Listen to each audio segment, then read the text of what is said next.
philosophy professor stood before his class with some items on the table in front of him.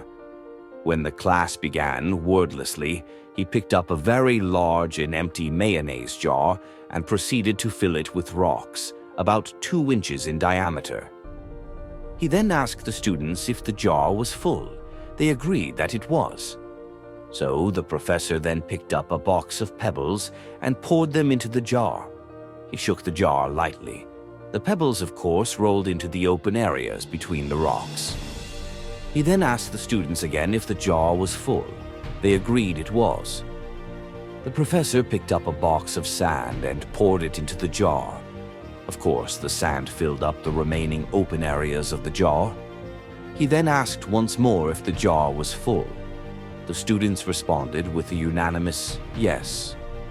"Now," said the professor, "I want you to recognize that this jar represents your life. The rocks are the important things.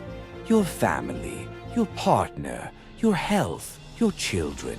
Things that if everything else was lost and only they remained, your life would still be full. The pebbles are the other things that matter, like your job, your house, your car. The sand is everything else, the small stuff. If you put the sand into the jar first," he continued, "there is no room for the pebbles or the rocks. The same goes for your life. If you spend all your time and energy on the small stuff, you will never have room for the things that are important to you. Pay attention to the things that are critical to your happiness. Play with your children. Take your partner out dancing. There will always be time to go to work, clean the house, give a dinner party, or fix the disposal. Take care of the rocks first, the things that really matter. Set your priorities. The rest is just sand." If you like this story, then mash the subscribe button.